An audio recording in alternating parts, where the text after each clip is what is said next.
హరి ఓం. మిత్రులకు, బంధువర్గానికి, ఈ వీడియో చూసే ప్రతి ఒక్కరికి సంక్రాంతి శుభాకాంక్షలు కూడా తెలియజేస్తున్నాను. ఇప్పటి నుంచి ప్రతిరోజు ఒక వీడియో రికార్డ్ చేసి మనకు తెలిసిన విషయాలని చర్చించుకోవడం, తెలియని విషయాలని తెలుసుకోవడం అనే విధంగా మీ ముందుకు రాబోతున్నాను. మీ హరగోపాల్.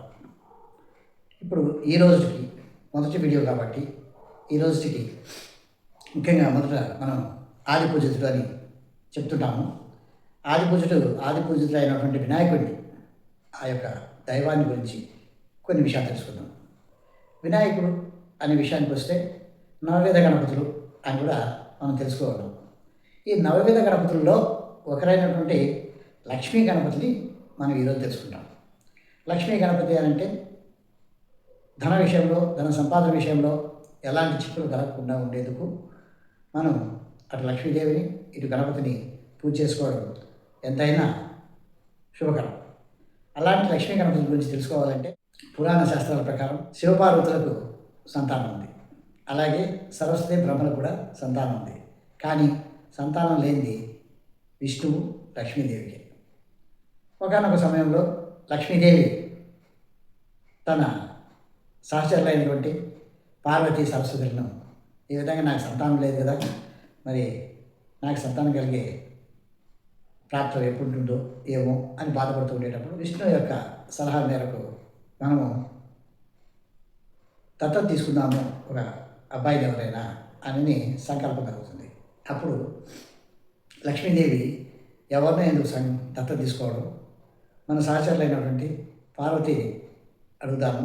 పార్వతీదేవికి వినాయకుడు, సుబ్రహ్మణ్య స్వామి ఇద్దరు కుమారులు ఉన్నారు కాబట్టి ఇద్దరు కుమారులలో ఒక కుమార్తెను దత్తత ఇవ్వని చెప్పి అడుగుదాము అని నిర్ణయించుకుంటారు. ఈ విధంగా పార్వతీదేవి యొక్క సంకల్పం, పార్వతీదేవిని ఈ లక్ష్మీదేవి అడగడం జరుగుతుంది. అప్పుడు లక్ష్మీదేవి కోరిక మేరకు పార్వతీదేవి కూడా సానుకూలంగా అంగీకరించి ఆది పూజితమైనటువంటి మహాగణపతిని లక్ష్మీదేవికి దత్తతగా ఇవ్వడం జరుగుతుంది. ఆనాటి నుండి లక్ష్మీదేవి గణపతిని తన కుడి భాగంలో కూర్చొని పెట్టుకుని తన దక్షిణ హస్తంతో ఆశీర్వదిస్తూ సకల శుభాలను ప్రజలకు అందజేయాలి అని చెప్పి కోరుకుంటుంది. అప్పుడు గణపతి కూడా అదేవిధంగా లక్ష్మీ గణపతిగా మారి ధన సంపాదన విషయంలో ఎలాంటి అడ్డంకులు రాకుండా భక్తులకు సహాయం చేస్తున్నాడు. అయితే గణపతి విగ్రహం ఎలాంటిది పెట్టాలి, ఎన్ని విగ్రహాలు పెట్టుకోవచ్చు పూజా మందిరంలో అని మనం తెలుసుకోవాలంటే మన పూర్వీకులు ఆల్రెడీ పూజ చేసినటువంటి విగ్రహం, అది వెండిదో, బంగారుదో, లేకపోతే రాతి విగ్రహము ఉండొచ్చు. అలాంటి విగ్రహంతో పాటు మరి అప్పటి నుంచి ఇప్పటి వరకు పూజలు చేశారో లేదో తెలియదు కదా, కాబట్టి ఆ విగ్రహాన్ని పక్కకు పెట్టకుండా ఆ విగ్రహంతో పాటు తెల్ల జిల్లేడు వేరుతో తయారు చేసింది కానీ, కాండంతో తయారు చేసింది కానీ తెల్ల జిల్లేడు విగ్రహాన్ని ఒకటి తెచ్చిపెట్టుకొని పూజా మందిరంలో తెచ్చిపెట్టుకుంటే చాలా శుభకరం. మరి ఈ తెల్ల జిల్లేడు ఎందుకు పెట్టుకోవాలి, ఆ విగ్రహాన్ని ఎందుకు పూజించాలి అనేది తర్వాత వీడియోలో తెలుసుకుందాం.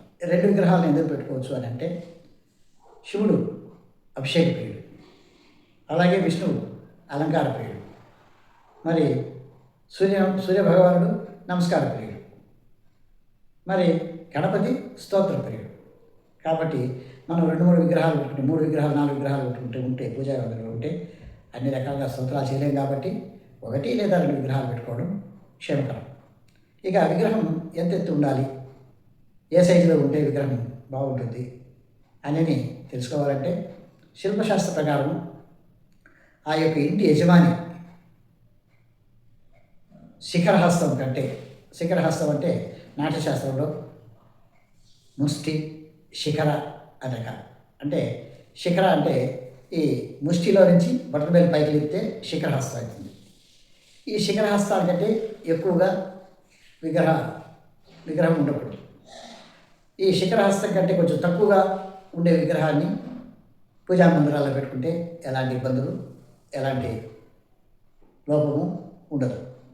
శిఖరహస్తం అంటే ఎత్తుగా ఉన్నటువంటి విగ్రహాలు గృహాల్లో ఉంటే వాటికి మనం నిత్యము అభిషేకము, వస్త్రము, అలంకారము, ధూప దీప నైవేద్యాలు చేయాల్సి వస్తుంది. మరి ఈ యొక్క స్టూడియోలో అలాంటివి చేసే పరిస్థితిలో ఉన్నాం కాబట్టి కేవలం వినాయకుడికే చేసి మిగతా విగ్రహాలు చేయలేదంటే అది కూడా ఇబ్బంది. కాబట్టి మొత్తం మీద శిఖరహస్తం కంటే చిన్న విగ్రహాలని మనం పూజా మందిరాల్లో పెట్టుకోవడం ఎంతో మంచిది.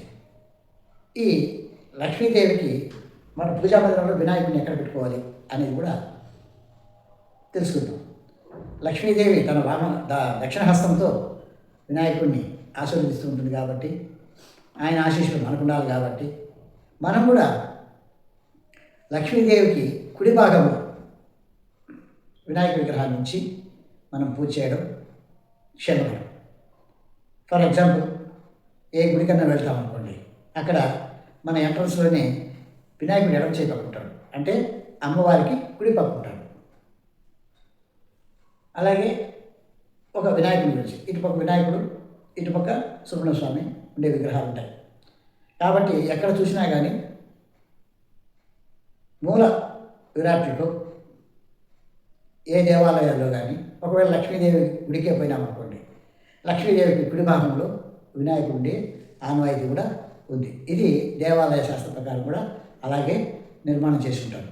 కాబట్టి లక్ష్మీ గణపతి అనే పదము నవవిధ గణపతుల్లో లక్ష్మీ గణపతి అని లక్ష్మీ గణపతిని పూజ చేయడం విధానం అవన్నీ మన తర్వాత చూద్దాం.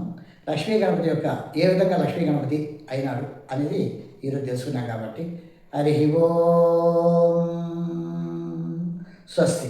మీ హరగోపాల్.